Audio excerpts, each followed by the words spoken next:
Welcome to Weekly Review of the U.S. Economy. I am Glenford Robinson.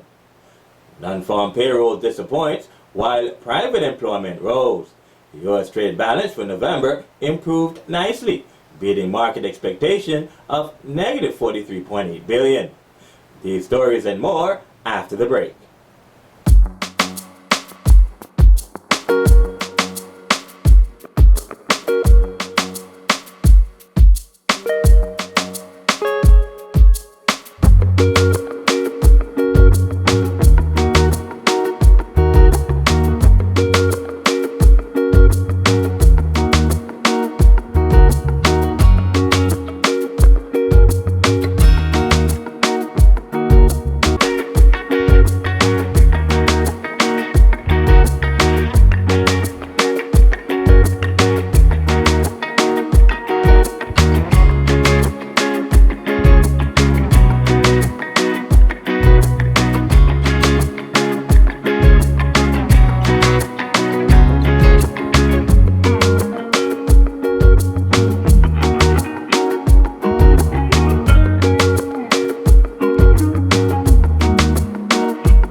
Non-farm payroll unexpectedly disappoints, missing expectations of 164,000 with a less than expected reading of 145,000.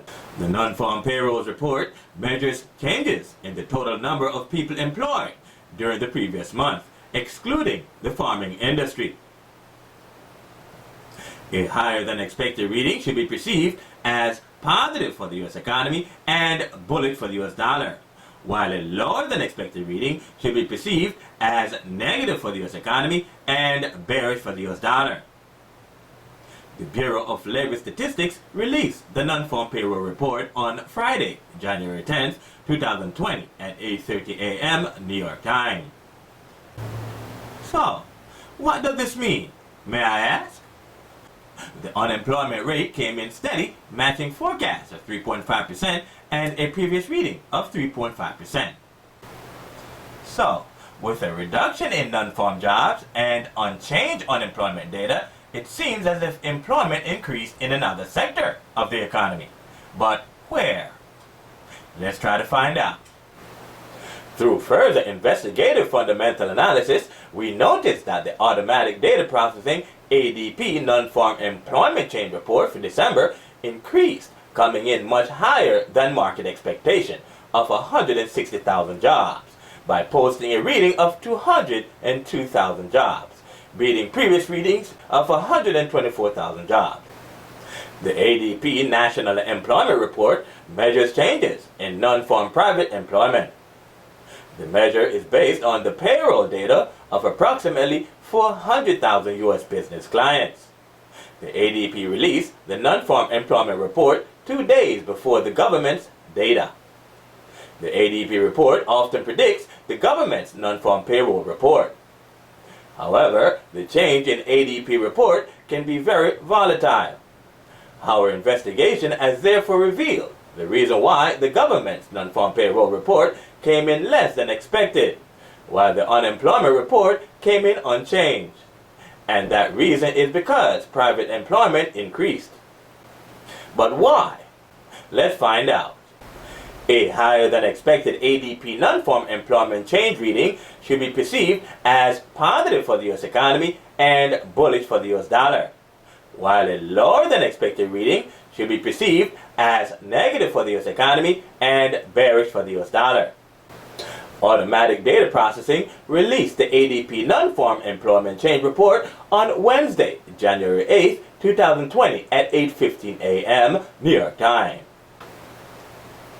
The U.S. trade balance for November improved nicely, beating market expectation of negative $43.8 billion with a reading of negative $43.1 billion, edging out a previous reading of negative $46.9 billion.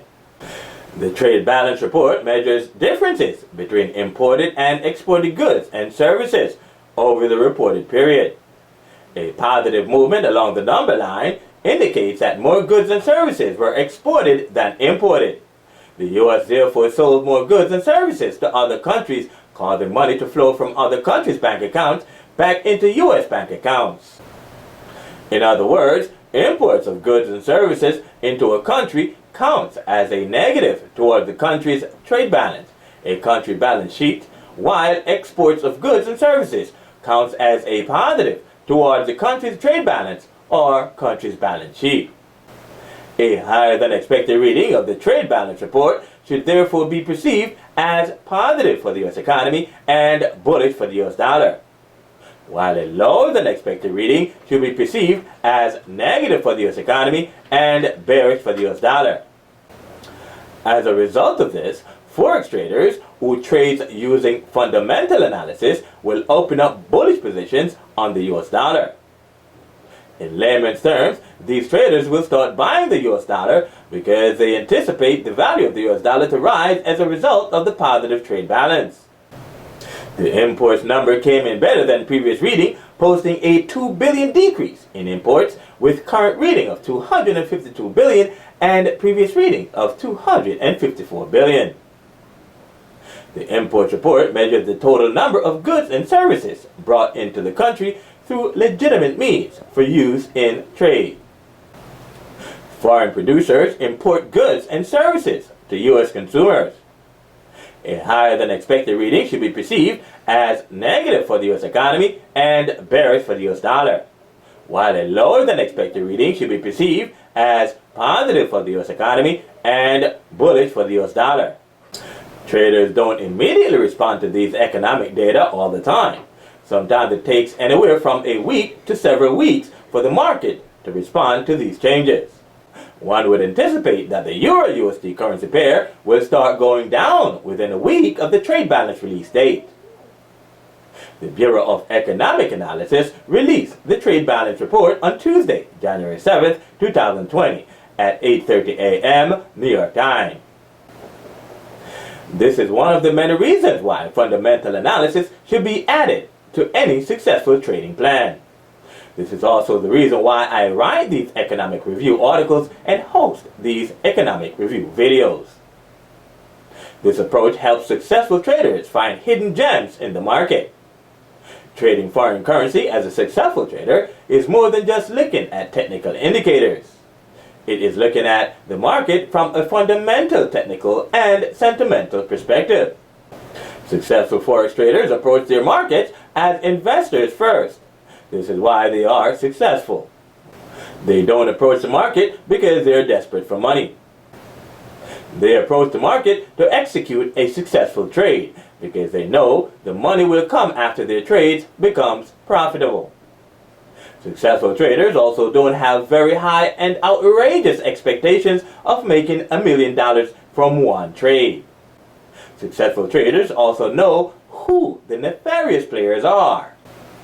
If you are participating in a game, you better know who your opponents are and how they play the game. Forex trading is no different. Forex trading is similar to participating in a competitive game. So, if you don't know the rules of the game, you can't expect to win any matches in the game. So, to become a winning participant in this game of Forex trading, you must know the rules of the game. And how will you learn the rules of the game? You learn the rules of this game by sheer practice and intense study. In fact, you got to know what to study, or else you will just lose all your time and your money. You will need a trusted mentor to help you along the way. After following these steps, you will see how easy trading Forex becomes, but even when trading Forex becomes easier for you, never underestimate it. If you do, it will teach you a painful lesson that you will never forget. In the Forex market, as a trader, you will have more than one opponent. You should know who they are. Some information I purposely left out because they are secrets. If you would like to learn these secrets, you should just log on to mstardom Finance at mstardom.com and send us a request via our contact form with your full name, email address, and phone number, and we will gladly assist you with the information, simply because you have shown the desire to become a successful Forex trader. Let's now talk about the Institute of Supply Management ISM Non-Manufacturing Purchasing Managers Index PMI report on business for December. The ISM Non-Manufacturing PMI for December, also known as the ISM Services PMI, beats market expectations of 54.5 and a previous reading of 53.9 by posting a welcome 55%. A reading above 50% indicates that the services sector has expanded, while a reading below 50% indicates that the services sector has contracted. As we can see, the ISM Services PMI came in above 50%, which tells us that the sector has expanded. The ISM Services PMI report on business compiles monthly survey responses from company purchasing managers to gauge the activity levels of non-manufacturing companies within the economy. Purchasing managers' opinions count because these managers will be the first to know how well their companies did in the reporting period. This is why traders take the report very seriously. A higher than expected reading should be perceived as positive for the U.S. economy and bullish for the U.S. dollar, while a lower than expected reading should be perceived as negative for the U.S. economy and bearish for the U.S. dollar. The better than expected ISM Services PMI and the balance of trade improvements tell us that the services sector could be the contributing factor for the improved trade balance. In fact, we know the improvement in exports could never be attributed to the manufacturing sector because the manufacturing sector has been underperforming lately. The actual U.S. exports reading reported on January 7, 2020 at 8:30 a.m. New York time came in at $209 billion, beating out the previous reading of $207 billion. The U.S. export data provides the total U.S. dollar amount of goods and services exported out of the country.